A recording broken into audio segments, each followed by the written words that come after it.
Go. My name is Jessica McGlynn. I'm 24 years old.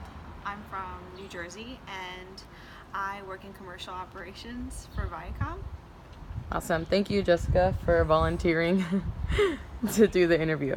Okay, so if you could think back to your most stressful or biggest crisis, and if you could elaborate a little bit on the information that you want to give. Um, so a couple years ago, when I got my job, I was living in southern New Jersey, and I applied for the job in New York, and I interviewed on a Tuesday, and then by Thursday, she'd offered me the job. And she basically asked me to start working immediately. And the issue was I lived over 2 hours away, and I couldn't really commute.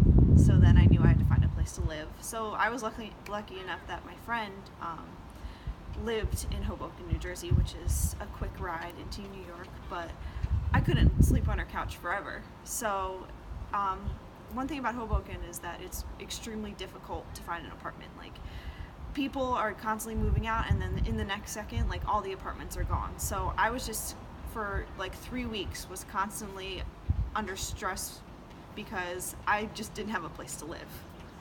Right. And it was just kind of, the whole stress was like finding a roommate, then finding a place, and then just getting settled. And then when I would find someone, that person would drop out, and then it was just like an ongoing process.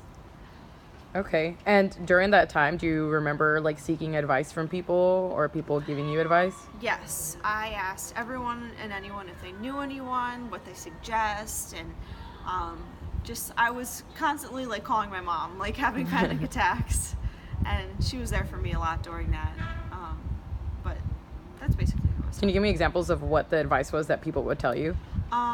People would be like, it'll happen eventually, like, you just got to keep looking, like, this takes time, so and so, like, so on and so forth. Like, they suggested downloading these apps that, like, you can find roommates on using Craigslist.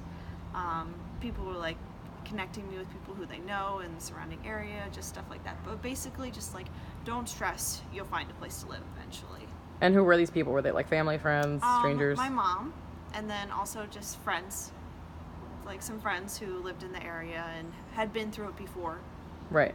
And could just like give me like some sort of support. So did the advice help?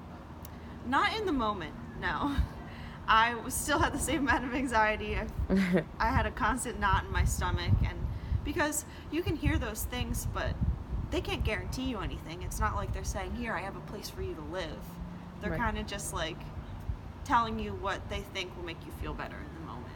Right. So what did they start to say or do that did make you feel better? Or like what did start to change that kind of started helping the stressful event turn into a not stressful one?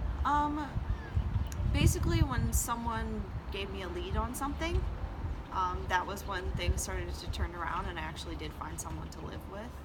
And I mean, it did kind of help when people would like give examples of what they went through. I think that's when I actually started to feel better, when I actually had something to relate to about that. Like, someone had also gone through that stress, so I knew that because they came out okay, that there was a good chance I would as well.